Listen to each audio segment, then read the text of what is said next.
The re-election of Donald Trump has sent much of the transatlantic political and media classes into meltdown.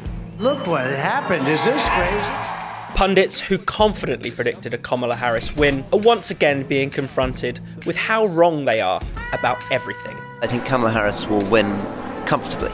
It's all turned out to be wrong, completely wrong.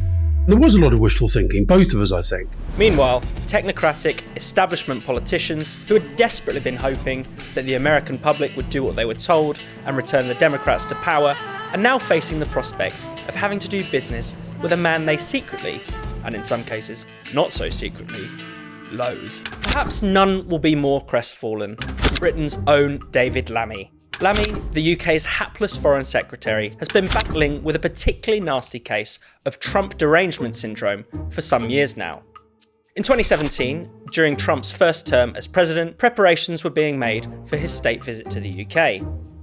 When Lammy, who was then just the MP for Tottenham, got wind of the news, he announced that he would be out on the streets to protest against Trump, adding that the US president was a racist KKK and Nazi sympathiser. Lammy even threatened to chain himself to the gates of Downing Street in order to disrupt the visit. With a man full of such bile, such hatred, such evil. A year later, the visit then looming, Lammy doubled down. In an article for Time magazine, he wrote, "Trump is not only a woman-hating, neo-Nazi sympathising sociopath, he is also a profound threat to the international order."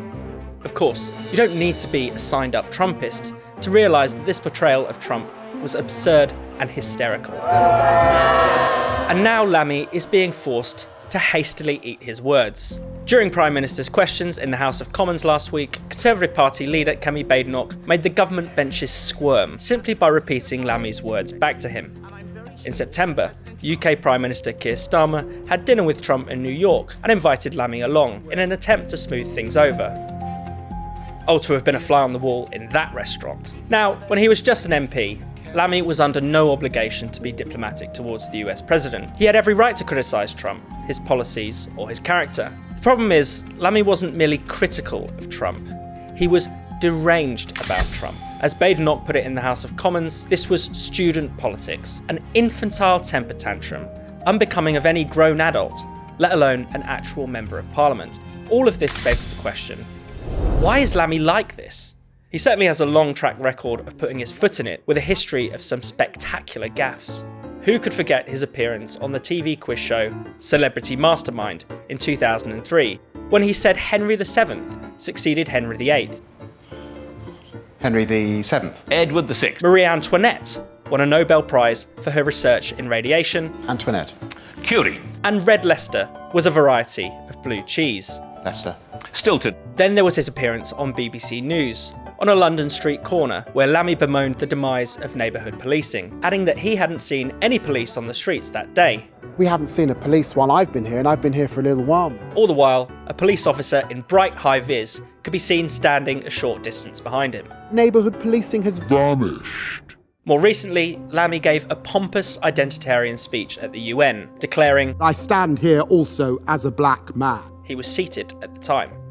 Still, as surprising as it might sound today, Lammy actually used to be a relatively heterodox politician, especially when it came to debates on race. There was a time when he wouldn't smear his political opponents with baseless accusations of fascism and racism. There was even a time when he would pointedly refuse to do the fashionable thing of blaming every problem facing ethnic minority Brits on so-called systemic racism. Back in 2012, Lammy argued that the scourge of knife crime was a problem caused in large part by fatherlessness, by family breakdown and broken homes, not just poverty or racial exclusion, as woke activists so often insist. During the London riots of 2011, where many commentators blamed austerity and racism for the looting and violence, Lammy said the real cause was a lack of discipline in the home. Nanny state rules against smacking, he argued, made parents afraid of physically disciplining their children, so as to keep them on the straight and narrow. His constituents in Tottenham were expected to raise their kids with knives, gangs, and dangers of violent crime just outside the window, all while no longer feeling sovereign in their own homes. What happened to this David Lammy? The Lammy who defended the family, the Lammy who preached tough love, The Lammy who refused to play the race card when others would. The Lammy who was still in the habit of thinking for himself, rather than just foghorning Guardianista groupthink. Populism, it seems, is what happened to David Lammy. In fact, all of his more interesting, unconventional interventions were before 2016, the year in which we had the twin revolts of Brexit and Trump, and the brains of many liberal leftists were irrevocably broken as a consequence. Lammy, for one, has never been the same since. Within days of the Brexit vote, Lammy was among the first MPs to call for the referendum to be rerun. Writing in The Observer, he compared the EU referendum, the largest democratic event in UK history, to the rise of fascism and Nazism. We cannot usher in rule by plebiscite, which unleashes the wisdom of resentment and prejudices reminiscent of 1930s Europe, he said. At an anti-Brexit rally in 2019, he compared the Eurosceptic wing of the Conservative Party to both the racist rulers of apartheid South Africa and, you guessed it, the Nazis. We will not give in to the ERG! When asked by the BBC if he'd perhaps gone a little bit too far here, Lammy claimed that his comments were actually not strong enough. Andrew, I would say that wasn't strong enough. The Brexiteers were worse than the Nazis, in other words. He was genuinely saying that campaigning to leave a technocratic trading bloc was a greater crime than the attempted mass extermination of Europe's Jews. To call this unhinged would be a profound understatement. His meltdown didn't end there. Overnight, it seemed Lammy had transformed into a hardcore wokester. Suddenly, he was seeing the hidden hand of systemic racism in everything. He claimed the criminal justice system is racist.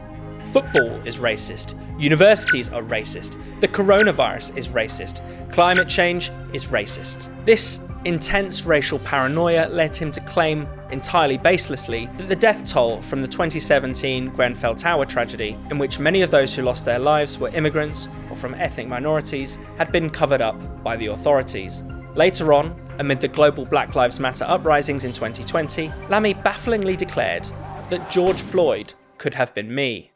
Inevitably, he latched on to the trans issue too. He once accused feminists in his own party, who were raising concerns about the corrosion of women's spaces and safety, of being dinosaurs who just wanted to hoard rights.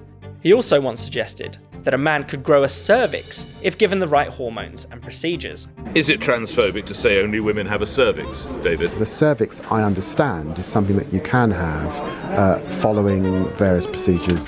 Now, this hysterical man, in both senses of the word, is charged with representing the UK on the global stage. Why on earth was a liability like David Lammy given this role in the first place? You'd be well within your rights to ask. We live in incredibly serious times, yet we're cursed to be represented by unserious politicians. David Lammy apparently is flying the Bisexual Awareness Week flag outside of the Foreign Office. Still, perhaps the bigger question is why so many among the Western political and media classes were so deeply unsettled by a few elections and referendums not going the way they'd hoped.